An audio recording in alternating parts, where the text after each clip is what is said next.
Hola, queridos estudiantes. Es un placer teneros con nosotras para este módulo tercero que está dedicado al caso de estudio de este curso, el caso de estudio de Jerusalén, que es un prisma bastante útil para entender todos los fenómenos de colonialismo que están presentes a lo largo y ancho de la Palestina histórica, tanto antes como en la actualidad, y para ello contamos con una experta de excepción, con una profesora invitada de excepción, con Budour Hasan, que es una investigadora del Jerusalem Legal Aid and Human Rights Center, a la que os obligo a seguir, no solo para lo que se trata de Jerusalén, sino que también ella es una de las personas con un análisis más sofisticado sobre lo que, por ejemplo, respecta a cómo Israel utiliza los cuerpos de las personas palestinas, poniendo énfasis o ahondando en esta idea de desposesión incluso después de la muerte y de castigo colectivo para todos los seres queridos. Pero hoy nos va a hablar de Jerusalén, de la que es una gran conocedora. La clase va a ser en inglés, os la ofreceremos subtitulada cuando la colgamos en el módulo. Ella también va a moderar, ¿no? El webinar que vamos a tener con otros 3 invitados de excepción. Esto es un auténtico lujo, espero que lo sepáis. Y también se ha puesto a nuestra disposición, a vuestra disposición, para atender a cualquier pregunta que podáis tener sobre su intervención, sobre el webinar o sobre cualquier asunto referido a Jerusalén. Vamos a colgar también la presentación que ella misma ha preparado en la plataforma web del curso. Y nada, Budour, muchísimas gracias por estar con nosotros. De nuevo, es un auténtico honor y estamos deseando yo por lo menos escucharte, y seguro que nuestros alumnos lo van a disfrutar muchísimo. Gracias, Echazo. El lujo es todo mío y estoy muy feliz de poder compartir la historia de Jerusalén, nuestros desafíos y también hablar sobre las políticas de Israel en esta ciudad y sí, podemos empezar. So thank you, everyone. And we're going to speak about Jerusalem today. And we're going to start from just before 1948. Usually, many people, when they speak about Jerusalem in particular and Palestine in general, they tend to focus on 1967 as if the occupation started in 1967, overlooking at times what happened before 1948. And the reason is clear, that they want to perpetuate a narrative that only acknowledges Palestine within a framework of two-state solutions. But if there is one place that illustrates the importance of treating Palestine not just as a part that was occupied in 1967, but a story of a process of colonization that started with the Balfour Declaration and continued and culminated, and its first worst culmination was in 1948. And then what happened in 1967 was just an inevitable and natural continuation to what happened in 1948. It's very important to tell the story of Jerusalem as it manifests this process of uprooting, of displacement and disposition. So in 1948, there was no such thing as East Jerusalem and West Jerusalem in the sense that it is treated today. Jerusalem was one city. Actually, in the latter half of the 19th century, the old city began to expand outside of the traditional and historic walls of the old city. And many neighborhoods were built outside the walls of the old city, including what became known as the western part of Jerusalem or West Jerusalem, including luxurious and prestigious neighborhoods like the neighborhood of Al-Baqa and the neighborhood of Talbiye.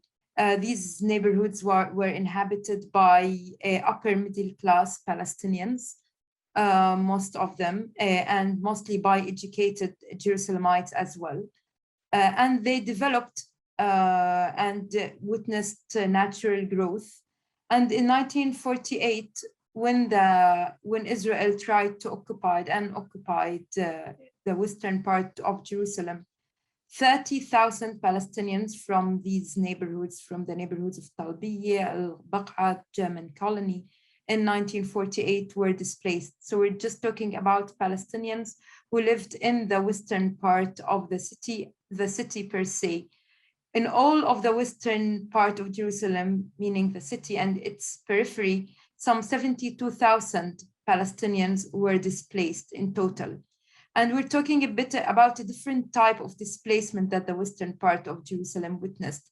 Unlike the depopulation of more than 500 villages all over Palestine and the demolition of homes, in the city itself, the urban boundaries of Jerusalem itself, there was no demolition of homes. The homes stayed put. Some 10,000 of homes stayed. These people who were displaced from the western part of Jerusalem left behind their homes and their belongings, obviously in the hope of returning very soon.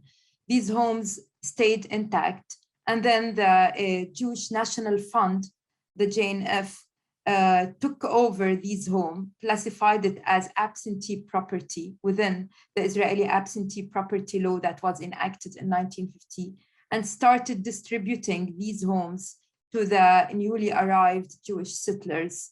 Not only were these homes stolen like that, literally in broad daylight, also the belongings, the books, the personal belongings, personal libraries, very intimate private things that Palestinians had to leave behind because while escaping, they couldn't take these things from them, also were stolen. Some were stolen by individuals with the backing, obviously, of the Israeli army or with the Israeli militias in 1948. But some were stolen by Israeli museums and national museums. So now you can find massive home libraries. For example, the library of Khalil Sakakini, one of the most prominent Palestinian intellectuals, not just in Jerusalem, but probably in the Arab world. His library was taken over by an Israeli national museum. So between 1948 and 1967, after emptying Jerusalem of its urban heart by occupying the western part of Jerusalem, Palestinians either lived as refugees, those who stayed in the confines of Jerusalem, those who didn't, obviously first left to Arab city or Arab countries. Some of them ended up in exile in Europe or the United States. Some stayed as refugees. Later in the mid-1950s, they were moved to Shu'afat refugee camp, which was built in collaboration between Jordan and the UNRWA. Some moved to the neighborhood of Sheikh Jarrah, which many of you must have heard about in the news recently. As refugees had to exchange their refugee card, but not their status, the refugee card, in order to live permanently in the neighborhood of Sheikh Jarrah. But most of them lived in, those who remained lived in Shu'afat. And Jerusalem, between 1948 and 1967, East Jerusalem fell under Jordanian control, while West Jerusalem was occupied by Israel. And those who stayed, or those who somehow managed to stay in West Jerusalem, like the residents of a village known as Beit Safafa, it was one of those villages that was divided into two halves. One half was under Israeli control, occupation. The other half was under Jordanian control. So one of the scenes that this village witnessed between 1948 and 1967 is when there were weddings, they'd hold the wedding close to the separation fence that divided the village so everyone can attend, because those who living in the Jordanian control part obviously couldn't visit those who were living in the Israeli occupied part of that Beit Safafa. It was one example of how Israeli occupation turned the lives of people, Palestinians, upside down. In 1967, after the June War, Israel continued the process that it began in 1948 by occupying the rest of Jerusalem, its eastern part, the West Bank, the Gaza Strip, and the Golan Heights.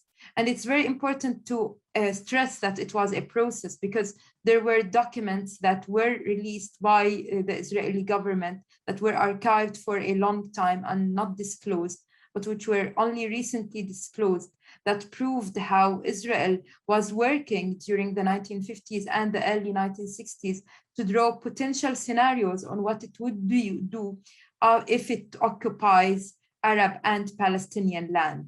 So it wasn't an automatic or spontaneous occupation like Israel usually tries to portray, as though the war suddenly was waged against Israel and poor, innocent, helpless Israel had no other choice but to occupy this land because it won the war. It was anything but that. Israel, for decades after that, for the 2 decades that followed the Nakba, was planning on what to do and how to invent the sufficient excuse that would allow it to occupy more and more Palestinian land. Now, after the occupation of 1997, the problem that Israel, although there were whole-scale demolitions, like, for instance, the demolition of Al-Magharbi neighborhood, which was entirely demolished. More than 1,000 people who were living there were displaced from their houses, and the houses also were demolished. But apart from this displacement and the displacement of people living in villages, some villages near Jerusalem, Jerusalemites did not leave.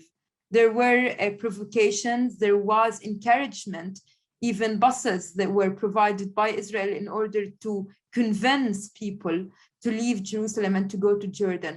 But unlike in 1948, people stayed because they knew that if they leave now, they will not return, that what happened to their grandparents and parents in 1948 would happen to them again. So it was as though the trauma of 1948 was the protection for them against being displaced or forced to be displaced again. So they stayed. So Israel had to deal with another problem, is what to do with those Palestinian Jerusalemites who stayed. Because Israel's always eternal solution was to the so-called Palestinian problem is to have as much land as possible with as few Palestinians as possible. And Palestinians were treated some sort of poison that should be taken away from the homogeneous Zionist body that Israel was trying to create. Now, Palestinians stayed, but unlike Palestinians who stayed in their land after 1948 and who were given Israeli citizenship because they were such a small minority, Israel did not want to grant those Palestinians who stayed in East Jerusalem an Israeli identity card. And obviously, Palestinians did not want that either.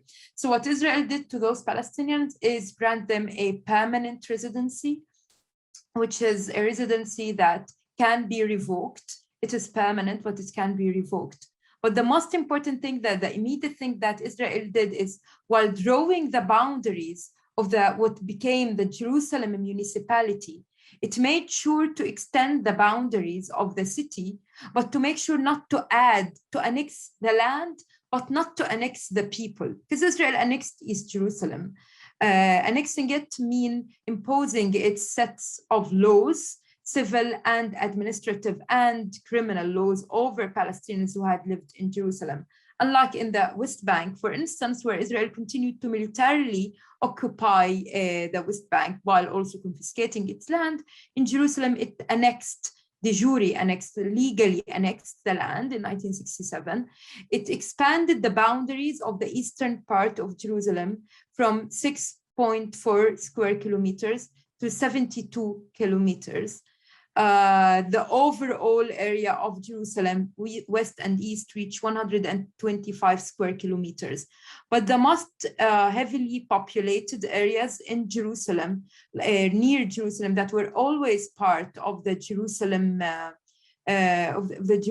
municipal core, were not annexed. So towns like Abu Dis, Al-Azariye, which are among Jerusalem and the Jerusalem area's most populated towns, were not annexed, while empty land that had no residents, but was agricultural lands, but Palestinians did not live in it, it was annexed to Jerusalem. So this was Israel's first plan, to annex the land without annexing the people. In some cases, obviously, it had to annex the people, but then again, it granted them only permanent residency in order to be able to draft ways and plans of potentially displacing them in the future, seeing that it couldn't displace them through war. And after that, in order to seize more and more control over Palestinian land after the occupation of 1967, more land confiscations followed. So the two main tools to confiscate Palestinian lands after 1967 was either to declare land as closed military zones or as open areas and national parks. Once these lands are declared as national parks or closed military zones, Palestinians are not allowed in, they're not allowed in their private property, while Israel prohibits them from constructing, from doing anything with that land, even from planting in it. And in the future, after years pass, Israel could easily change the designation of this land and declare it as residential land, and then give it to Israeli settlers. So this happened in two main areas. One of them is an area near the Jerusalemite village of Shafat, another near a village near Sur Bahir. In those two areas, the lands were confiscated by Israel after 1967, some during the 1970s, some during the 1990s, and eventually both areas were, after having been confiscated, Israel built settlements on these lands and transferred the Israeli settlers to live in these lands. Obviously, in addition to these ways of confiscation, Israel all the time tried to plant Jewish Israeli settlers in Palestinian neighborhoods, like it did by building settlements. For example, the settlement of Pisgat Ze'ev, which is close to both Shafat and Beit Hanina. It's one of the biggest, like the settlements also of Neve Yaakov, which is close to Beit Hanina. All these settlements were built on Palestinian land, which was confiscated by Israel after 1967. And these settlements were built, and now they happen to be the places with most Israeli settlers in East Jerusalem. Now, 40% of Israeli Jews living in Jerusalem, they live as settlers in the east part of Jerusalem. For us Palestinians, all Israeli Zionists living here are settlers. But it's very important to note that even under international law, which prohibits Israeli settlement in areas in the territory occupied after 1967, this settlers living here is even illegal under international law. Besides these massive settlements, which I pointed out to, there are also settlers who live in the heart of the old city, with Israel confiscating some of Palestinian homes or using suspicious deals in order to quote-unquote leak Palestinian-owned property to Israeli organizations, to Israeli settler organizations. Areas such as Silwan, Sheikh Jarrah, where Israel is using a set of laws, including the absentee property law, which was enacted in 1950, as I said, and a law that was enacted in 1970 that allows Israel a so-called right of return. Again, this right of return is only granted to Israeli Jews.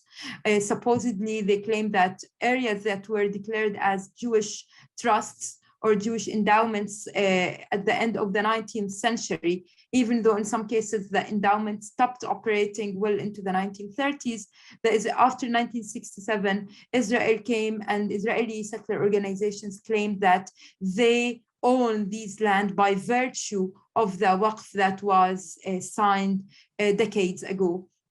And this is its justification for trying to seize Palestinian homes in areas like Sheikh Jarrah and in areas like Silwan.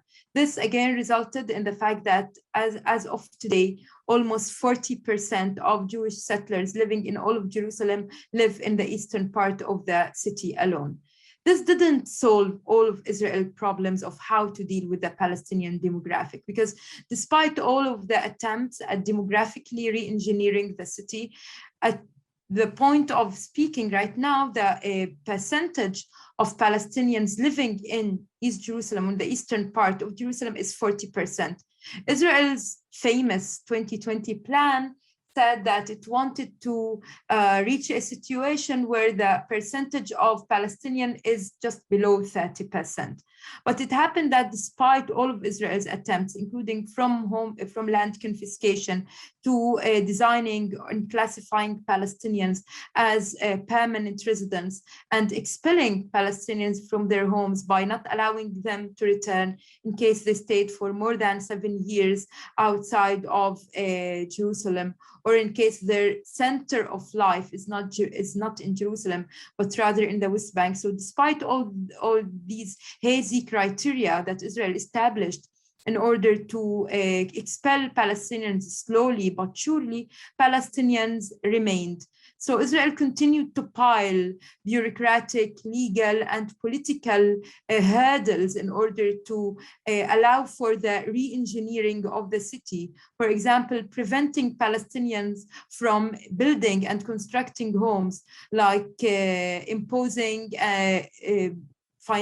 huge financial costs on Palestinians who want to obtain permits, like declaring, as I said, areas as open areas or green lands or closed military zones or national parks in order to prevent Palestinians from constructing. Once Palestinians are prevented from construction, and once they avail or exhaust all the legal remedies that they can use in order to protect themselves from home demolition, they are left to their own devices. And the only thing that they can do is demolish their homes. So Israel wants to create this coercive environment in which Palestinians have nowhere to expand, have nowhere to build, have nowhere to live, basically, and thus are left with no choice but to leave the city. This didn't happen as planned because Palestinians found a refuge, sort of, in the villages of Kufr Aqab, a village near Jerusalem, and the Sharfat refugee camp. And these are heavily overcrowded villages or neighborhoods, but these neighborhoods have become towns, really, where both of them do not receive any service other than the service of Israeli home demolitions.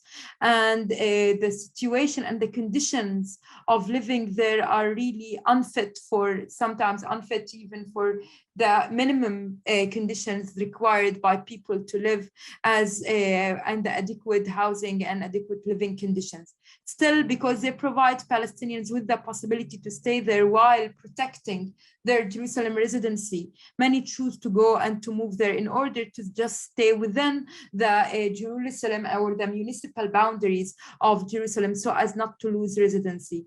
Israel has time and again threatened to exclude those two towns, Kufr Aqab and the Shu'afat refugee camp, from its boundaries. As of yet, this plan has not come to fruition.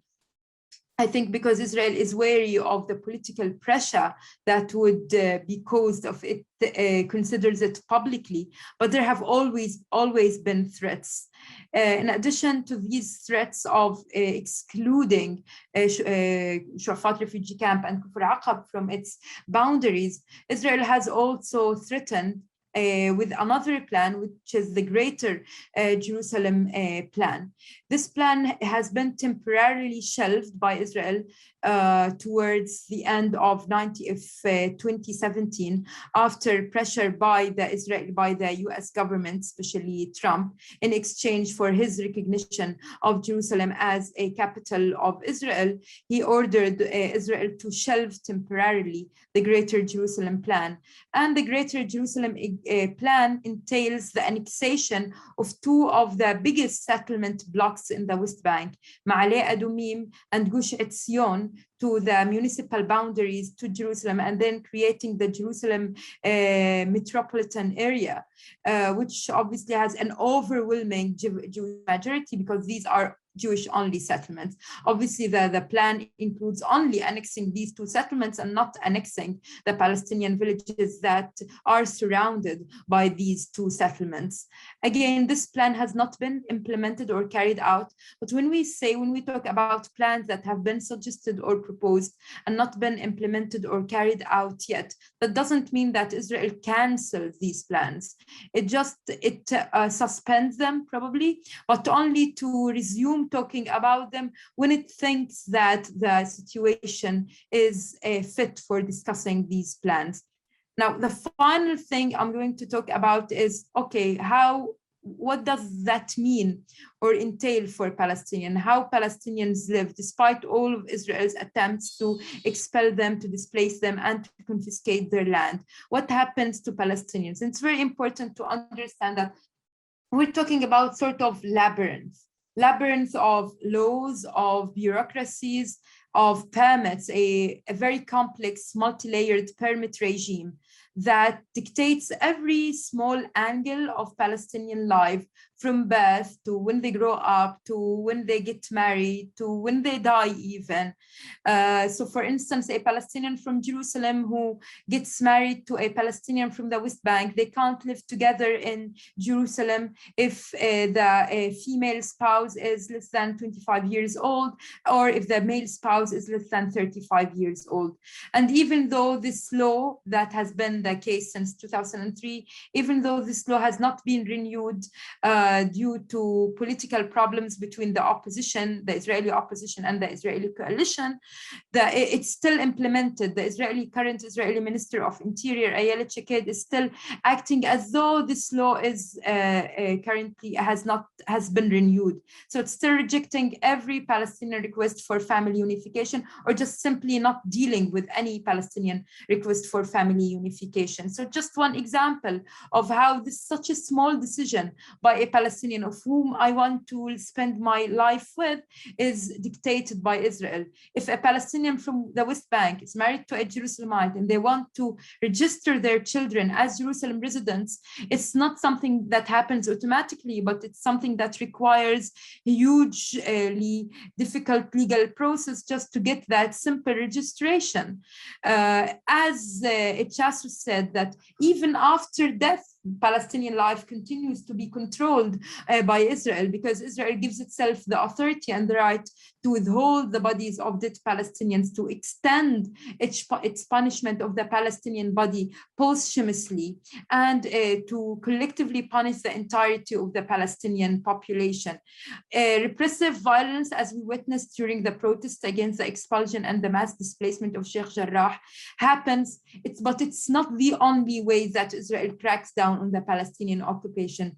Israel has this uncanny combination between naked repression and violent repression, such as the cases of home demolition, such as the use of brute force in order to crush any Palestinian organized protest, or any Palestinians who try to organize themselves in the city. But beside the twin form of this coercive and naked repression is bureaucratic repression, so-called soft repression, in which Israel does not use brute power, but uses bureaucracies and legal tactics and its laws, in addition to, for example, offering some rewards for Palestinians who agree to be domesticated, who agree to give something in exchange of being able to live with some shards of dignity. So Israel promises them minor improvements, like paving a road here and there, like opening a school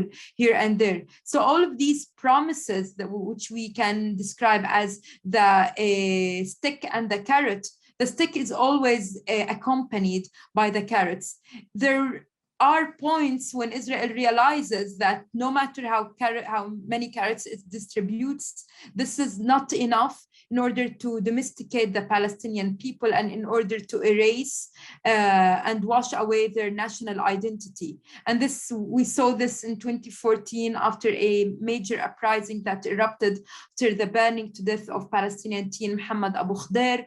We saw this in 2017 in a 2-week massive sit-in that happened outside Al-Aqsa Mosque against Israel's decision to place metal detectors outside the mosque. And we obviously saw this recently during the uprising of April and May. Every time Israel thinks that it has successfully brainwashed Palestinians or managed to persuade them that it's better to live just to make ends meet, to survive day to day, to think about your individual salvation and not to think about big political issues, small things happen and erupt, and then Palestinians realize that no, we also want to live with political dignity, because at the end of the day, these things can't be separated. That living, that economic survival for us as Palestinians, and social survival, and being able to make ends meet, these are obviously our everyday concerns, but our everyday concerns as Palestinians cannot be separated from our national and political priorities. First and foremost among those is national liberation. And these examples of uprising that I just sketched, especially in the last 7 years, demonstrate that despite all of the budgets and the money that Israel has dedicated in order to create an educational system in the city of Jerusalem, in which Palestinians are prohibited from learning their own idea about their own history, in which Israel tries to brainwash Palestinians, tries to blackmail Palestinians into submission. And despite all the hurdles that Israel continues to impose against Palestinians, starting from prohibition and restrictions against construction and planning, and creating such a discriminatory and such a repressive and oppressive discriminatory planning system, to the repeated attempts of controlling the Palestinian public space.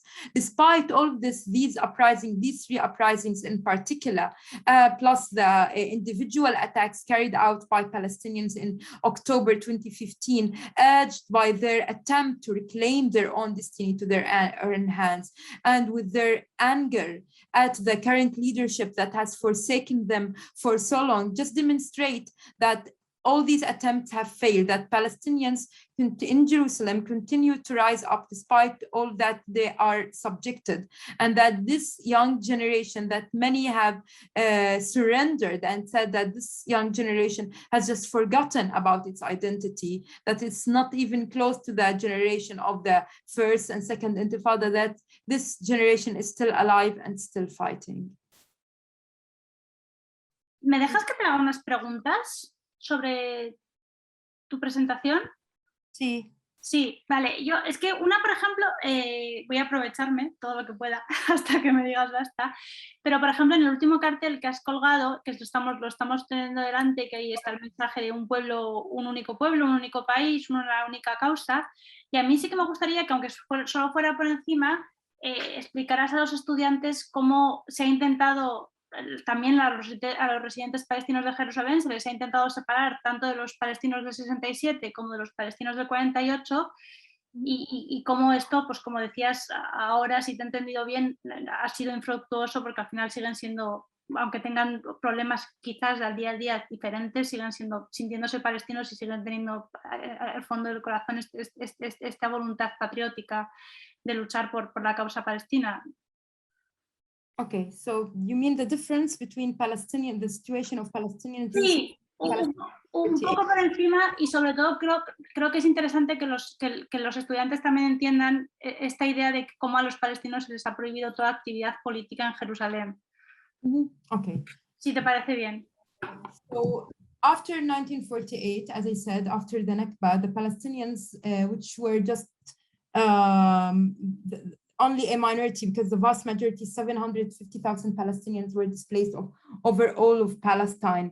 Only 120,000 Palestinians stayed in Palestine in 48, in the area that Israel controlled. And it's crazy to think about, but the vast majority of them were refugees and IDPs. So you had an incredibly fragile population that was totally disconnected from its surroundings, disconnected from the West Bank and Jerusalem, and obviously from the Arab world. And Israel studied several ways of how to treat this population, but as an attempt of showing that it's a democratic state, or somewhat, it gave them Israeli citizenship. But in addition to this citizenship, Israel imposed on these Palestinians a military rule only on Palestinians.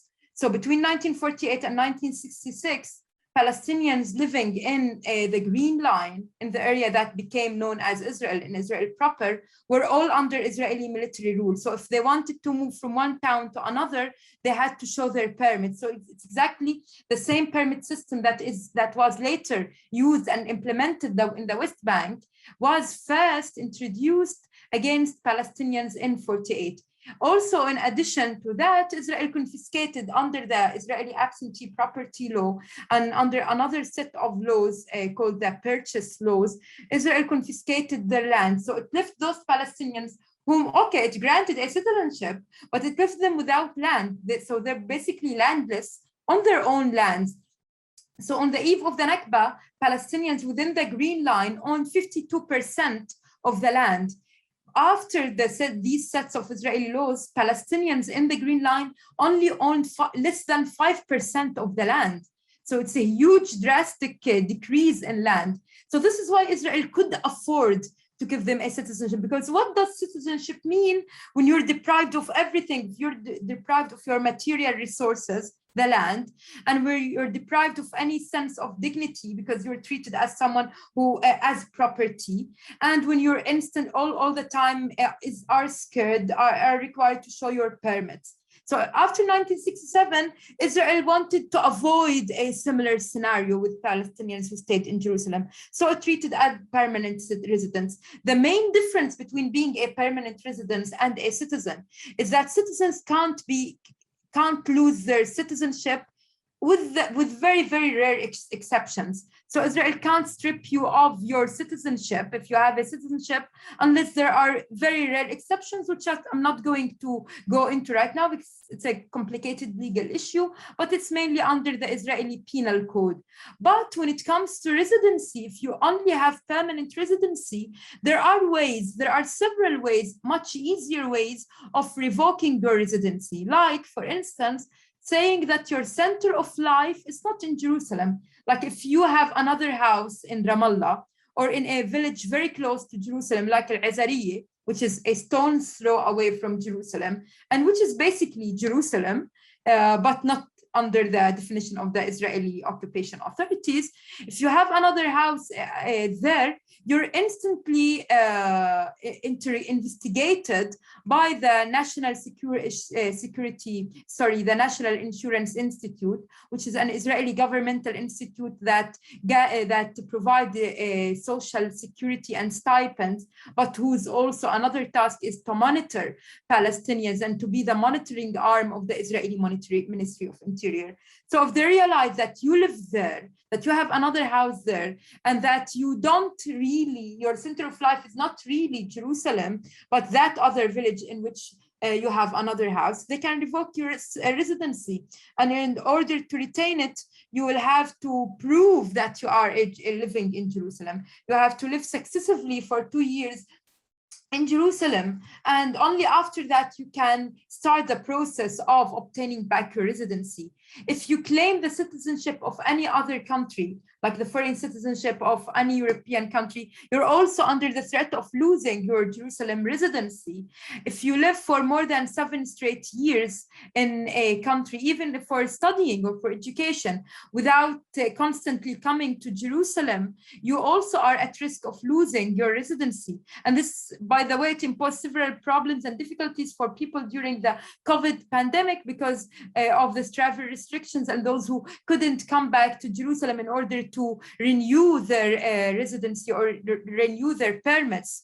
And finally, there is an amendment to an Israeli law which was adopted on the 7th of March of 2018, which basically said that if Palestinians lack the allegiance or don't show, it's called the breach of allegiance amendment, in which cases Palestinians who are declared to lack allegiance to the Israeli state, and it's very hazily defined. So lacking allegiance can extend from throwing rocks at Israeli occupation forces to supporting the BDS campaign or calling for imposing sanctions on Israel.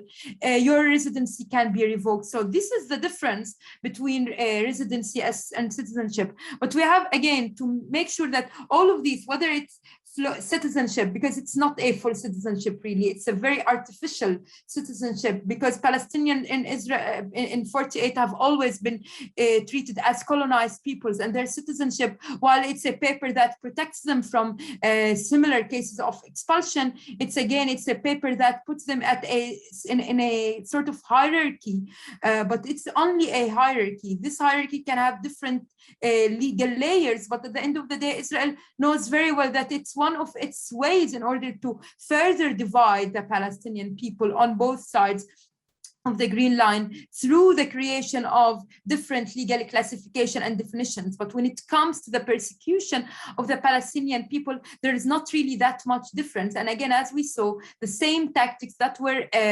imposed and that were tried against Palestinians in 48, like the land confiscation, were implemented against Palestinians in Jerusalem in the West Bank. So Palestinians in 48, their citizenship didn't really protect them from any of Israel's draconian plans.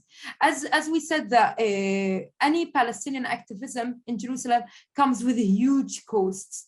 First and foremost, criminalizations, mass arrests, and it happened in May and June. Unfortunately, the mass arrests that overwhelmed Palestinians between May and June received very little attention because they mostly targeted working class Palestinians, many of whom don't get any media attention and didn't get any media attention, but prominent activists who are very well known to the community and who have always been active in the community and in the struggle, whether in Sheikh Jarrah, in Silwan, and or the Palestinian national struggle as a whole, have been arrested. Some continue to be jailed by Israel. Some were released, but they were told that this is what happens to you if you are arrested. One of the things that also, and a way of intimidating Palestinians from and preventing them from protesting is to threaten them with revoking their residency. And this is a real fear, that Palestinians are worried that should they protest or should they take part in protests, Israel might manufacture pretexts in order to revoke their residency or the residency of their families. Since 2006, since the Second Intifada, Israel has closed down all Palestinian national and cultural, most Palestinian national and cultural centers.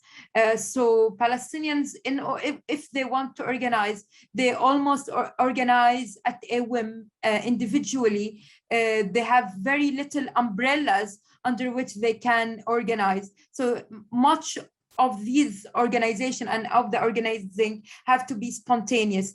Any Palestinian organization, even if it's a horizontal movement, even if it's a very small youth movement that was created by students or that was created in the street, is under immediate Israeli discipline and monitoring and close surveillance. And Israel has since 2011, since all the youth, with the creation and the birth of several youth movements in Jerusalem, has sought to quell any momentum that these youth could gather, especially during their protests in support of Palestinian prisoners, by arresting the most active members of these youth groups. Eventually releasing them after 2-3 years. But once the main leaders or the most prominent figures in such an organization or such a movement are arrested, it's not that they also are in jail, but that people who stay on the ground know how doubly difficult their task of organizing becomes. So any attempt at politically organizing for Palestinians in Jerusalem is extremely risky, including Palestinians' attempts to counter and to resist Israel's attempts of imposing an Israeli curriculum on Palestinian schools in Jerusalem. So it's enough your engagement as a Palestinian in a movement that resists the imposition of Israeli curriculum, that resists the attempts of Israel to control the educational process in Jerusalem, is enough for you to be surveilled and to be put under immediate surveillance. So considering all of these attempts at repressing Palestinian organizing, it's nothing so short of astonishing that despite all of that, what happened in April, May, June happened really, because the infrastructure for such an organizing was non-existent. So really Palestinian, okay, they took advantage of previous movements that happened in Jerusalem. They were inspired by popular movements in 2014, in 2017. But as an organizational infrastructure, such infrastructure was not available because Israel crushed it, destroyed it completely. And this is why it's important to remember how all of this started. It started with youth-led protests against Israel's decision to close off Damascus Gate steps. And initially it was very sporadic, very spontaneous. Even some were kind of doubted that it would continue, and they questioned even those who participated in this protest, saying that they're just a bunch of teenagers who have nothing else to do, so this is why they're protesting. But astonishingly, it is this bunch of teenagers who supposedly have nothing else to do. They were the spark from which all that we have seen, including the protests in Sheikh Jarrah, which had much more solid organizational structure, which are the families fighting displacement and Silwan. But it was the start, it was the flame, the first flame from which all that we saw in Jerusalem really happened. It was these Palestinians, these kids, teenagers, the so-called TikTok generation, that actually sparked the movement that we saw in April. And thus, no matter how much you repress and how much you impose and try to whitewash through education, through trying to draw Palestinian youth to the Israeli business sector, through trying to disillusion and trying to convince Palestinian youth that they should forget about their national identity. No matter what you do, it's enough for these youth to see the injustice that is the private injustice that they face on a daily basis, for them to realize that all that I've been hearing of promises and of nice words and propaganda is useless, because at the end of the day, the Israeli soldier, the Israeli border police tries to treat me as an animal, tries to strip me of my dignity, and I won't agree to be stripped of my dignity, not even for the sake of living and making ends meet. And it's amazing, but these youth showed an incredibly mature and conscious way of how they managed to understand this and how they managed to transform what started as sporadic, spontaneous protests into one of the most significant protest movements that Jerusalem has witnessed since the Second Intifada. Budour, muchísimas gracias. Has contestado todas mis preguntas y me ha encantado, sobre todo porque también has tocado la cuestión de los colegios a los que asisten también los estudiantes de Jerusalén, que también es otro mecanismo, como tú dices, de vigilarles y de intentar también domesticarlos, que me parece que es una palabra, un concepto clave. Yo quizás lo hablaremos también en el webinar, pero a mí sí que me interesa saber cuál es tu visión sobre cómo al final, como tú dices, una de las maneras de represión soft o de erosionar poco a poco la identidad, o incluso, como tú decías, la residencia de los palestinos, es como Jerusalén utiliza el turismo, quizás incluso la gentrificación. Al final, no sé si siguen adelante los planes de construir este Silicon Valley que se iba a construir en Jerusalén Oriental, y al final también esto contribuye a romper estas promesas y a dejar claro a los palestinos que están en un segundo lugar siempre, en un lugar condicionado, ¿verdad? Honestly, this is the thing that worries me the most, even more than brutal repression. What Israel immediately after every big uprising, Israel starts to think, and there are different, obviously, levels to that, because even within the Israeli apparatus, there's not really a complete agreement of what we should do with those Palestinians. Something, okay, we should use the carrot, something on the liberal parts of the Israeli municipality, the more radical right-wing part. And I have to say that the liberal approach scares me much more, because it's much more intelligent. And it seeks, and now it seeks, for example, offering scholarships, for instance. This is one thing that aims at drawing Palestinian Jerusalemites to Israeli universities, to Israeli institutions, to institution or platforms for normalization, and even also suggesting plans to improve the conditions in Eastern Jerusalem, like new projects, some even housing projects in some sense, and paving roads, as I said. And these, if you just think short term, you can be assuaged by such plans. You can think, they're doing something, they're changing their policies and they're promising, and on some occasions that might happen. It's just that I think that ultimately the Israeli system is too racist for its own sake. Actually, it's too racist to accept even the very conditioned, as you very rightly put it, even this very conditional status of Palestinians. This system is too racist to even accept it. So it's even, I mean, and this is very important to always monitor and stay aware of. These plans, there are within Israel, there are these contradictions, as I said, of what we should do with Palestinians. And these contradictions, by the way, existed even and exist and continue to exist even in 1948 in the Green Line, of how to treat those Arabs, because Israel never says that we're Palestinians, it's always those Arabs, as though we have no identity. So it does scare me. As I said, I do believe that the current Israeli system is too racist, and Israel is too convinced that that its favored solution is to empty Jerusalem of its Palestinians bit by bit. Although not gradually, even though it has reached the convention or the conviction that it can't do it as fastly or as speedily as it would have wanted in the past. So it has to give compromises, and these cosmetic changes that Israel seeks to conduct is one form of this compromises that Israel has no choice but to take. What's the end of these plans and of these attempts to kind of reconcile the two sides of Israeli policy? Self-repression, which is a policy mostly adopted by liberals, not because they have any good faith, not because they like Palestinians, but they want to assuage, they want to keep Palestinians under control, prevent the eruption of any future rebellion, and they think the only way is to kind of co-opt this population and domesticate it, contrasted with those who believe no, that the only solution is policing and more militarization. So this contrast and contradiction will continue to happen. What will dictate this, how this contradiction moves, is what Palestinians do as well.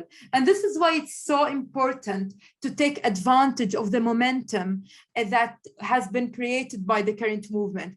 If we just treat it as one event that ended and transpired, and that's it, and we don't build on it, and we don't take advantage on it, and we don't really see, okay, what's next as a Palestinian people, the results might really be disastrous, because we can't always count on this movement that no matter what Israel does, we will survive.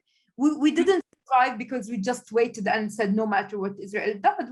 We survived because we also planned and fought and thought about how to survive. So if we just keep reacting and just waiting for, okay, what will Israel pull from its rabbit next? What rabbit will Israel pull from the hat this time? There is no way we can be prepared as a people to fight Israel's plans. So this is the importance of such movements, even though they won't lead to immediate liberation. Obviously, no one has the illusion that they will lead to our liberation. I do believe that they can take us a step closer to liberation, but only if we think and know how to rebuild an infrastructure of resistance that will also protect the next generation and protect the youth from being co-opted, by creating a solid movement, solid social, economic, and political solidarity that can protect people from being co-opted by the Israeli system, and that is capable of offering alternatives. Okay, I want you not to be domesticated, not to be taken away by the Israeli promises, but I have to give you alternatives.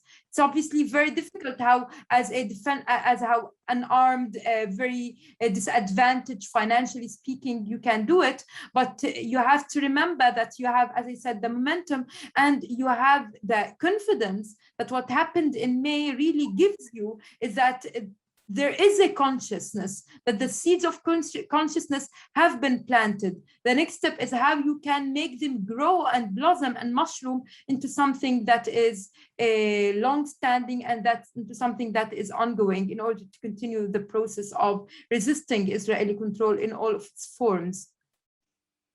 Muchas gracias, Budour. Este último mensaje creo que es poderosísimo y además va a tocar bastantes aspectos del curso, porque vamos a tener también un módulo sobre la resistencia, sobre este momentum del que hablabas, que nació con abril, mayo y junio, pero que también se han ido plantando semillas a lo largo de estos últimos años, y esa idea de crear un movimiento consensuado y cohesionado. Una última pregunta, si me lo permites, porque yo, por ejemplo, les decía a los estudiantes que en mi caso, y porque lo he comentado con algunos amigos míos palestinos, por ejemplo, yo prefiero hablar solo de Jerusalén, y en vez de hacer énfasis en esta idea de Jerusalén Este, Jerusalén Oriental, porque como tú dices, al final el punto es 1948 y no 1967, y todo lo que ocurrió a lo largo de las décadas anteriores al 67, y en este curso también estamos intentando poner mucho énfasis en el vocabulario, en cómo es mejor, cuál es la ontología correcta para no caer en estas viejas trampas que se han ido trazando a lo largo de los años. ¿Tú qué prefieres? ¿Cómo prefieres que, por ejemplo, los extranjeros hablemos de Jerusalén? Que al final eres mucho más protagonista de lo que nosotros nunca seremos. In terms of vocabulary, right? So what vocabulary we seek to adopt when we speak about Jerusalem, right? Sí. So usually I prefer, in order just to make the distinction clear, to say the eastern side of Jerusalem and the western side of Jerusalem. Mm-hmm. I know it's longer, but it's just rather than East Jerusalem and West Jerusalem. Sometimes you need distinction, but you have. When we said the green line, so usually we don't say Israel unless we want to clarify that it is the proper Israel proper that we refer to. So we have to say Israel. We usually say within the green line. We recognize it as historic Palestine, but just to make a distinction that what we are talking about is this area that was occupied in 1948. As for us Palestinians whose grandparents stayed in 1948 after the Nakba, we call ourselves 48 Palestinians, or the Palestinians of 48. Rather than Palestinian citizens of Israel, because again we question even whether it is a citizenship, and we don't want to be attributed to Israel, because our presence really predated Israel, the very existence of Israel. So this is what we refer to speaking. So yeah, it's 48 Palestinians, eastern and western part of Jerusalem, rather than East Jerusalem and West Jerusalem. And the green line, or both sides of the green line, depends on what geographic side you want to talk about. Vale, muchísimas gracias, Budour. Te vemos este vídeo estará público el lunes y te vemos mañana, el martes ya, para el webinar, y ha sido un completo honor. No sé si quieres añadir algo, o the floor is yours, evidentemente siempre. Pero te estoy agradecida de corazón, porque creo que nos has iluminado y nos has arrojado luz sobre muchos aspectos de los que normalmente no hablamos y los que normalmente no se conocen. Muchas gracias, Ichazo, y a todas. Mil gracias. Buenas tardes y muchos besos.